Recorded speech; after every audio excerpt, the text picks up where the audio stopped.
News PR और मैं हूं आपके साथ रश्मि।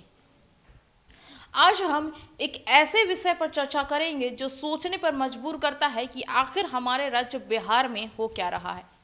जी हाँ, हम बात कर रहे हैं बम ब्लास्ट की, जहां लगातार मार्च महीने में जिस तरीके से बम ब्लास्ट की खबरें निकल के सामने आई, कभी गोपालगंज, कभी लखीसराय, तो कभी भागलपुर, और लगातार ही ऐसी खबरें निकल के सामने आ रही हैं। तो क्या हमारा राज्य जो बिहार है वो अब बमों की ढेर पे सो रहा है, या फिर हमारे राज्य बिहार में बमों का कारोबार शुरू हो चुका है? जिस तरीके से बिहार में लगातार हर चौथे दिन बम ब्लास्ट की खबरें निकल के सामने आ रही हैं, जहां पहले 3 मार्च को भागलपुर में सबसे बड़ा बम विस्फोट हुआ था, जिसमें 14 लोगों की मौत हो गई थी, तो इससे आधा दर्जन लोग जो है वो घायल हो गए थे।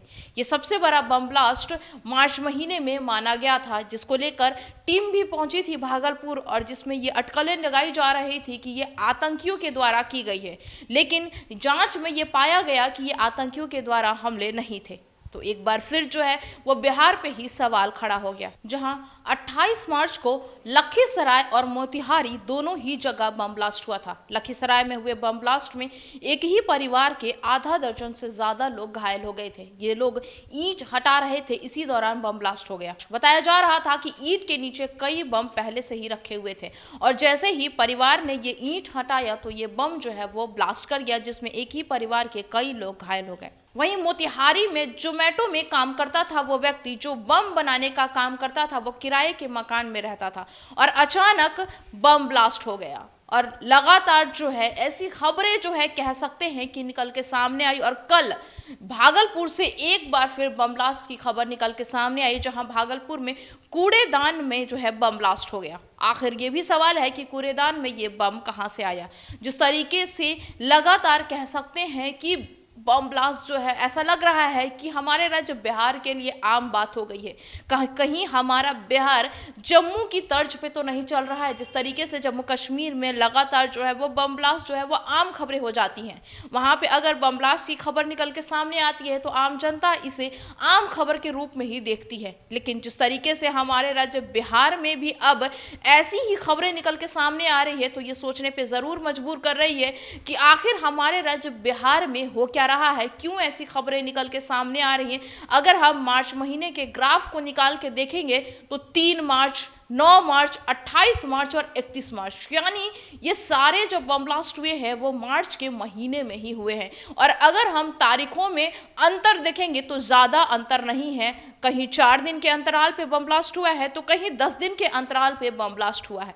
तो ये सोचने वाली बात है कि आखिर इतनी बमें बिहार में आ कैसे रही हैं, और कैसे लोग बम बनाने का काम आसानी से कर रहे हैं। क्या प्रशासन इतनी ज़्यादा नींद में है कि उसे पता ही नहीं चल रहा है कि बिहार में कहां ऐसी काम हो रही है? अगर बम बनाने का काम हो रहा है तभी तो बम ब्लास्ट जैसी खबरें निकल के सामने आ रही हैं। अगर हम इन 5 बम ब्लास्ट की ग्राफ को निकाल कर देखेंगे तो इसमें ज्यादातर ये बात निकल के सामने आ रही है कि ये लोग बम बनाने का काम करते थे। भागलपुर में जिस तरीके से एक घर में बम बनाने का काम होता था और ये बम ब्लास्ट हुआ, जिसमें 14 लोगों की मौत हो गई, वो लोग घर छोड़कर फरार हो गए थे।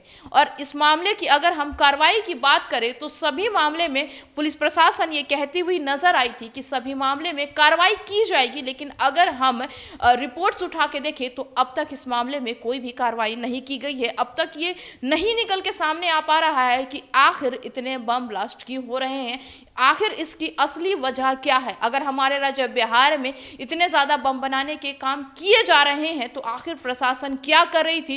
क्या प्रशासन को इसकी भनक नहीं थी? और आखिर मार्च ही महीने में ऐसा क्यों हो रहा है? अब तक ये खबरें निकल के सामने क्यों नहीं आई थी?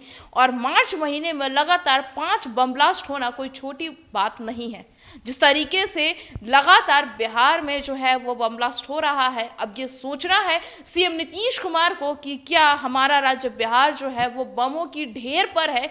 क्या हम बमों की ढेर पर जी रहे हैं? तो क्या पटना में भी हम उम्मीद कर सकते हैं कि पटना में भी एक दिन इसी तरीके से बम ब्लास्ट हो सकता है, अगर प्रशासन इसी तरीके से सोती रही? क्योंकि जिस तरीके से प्रशासन काम कर रही है वो सवाल जरूर उठा रहे हैं। जहां भागलपुर में बम ब्लास्ट हुआ था तो प्रशासन ने कहा था कि इस इस पे कार्रवाई की जाएगी और इसके ऊपर प्रशासन ध्यान देगी। लेकिन कल भागलपुर में एक बार फिर बम ब्लास्ट हो गया, जिसमें एक बच्चे का हाथ भी चला गया, बच्चे का हाथ जो है वो कट गया।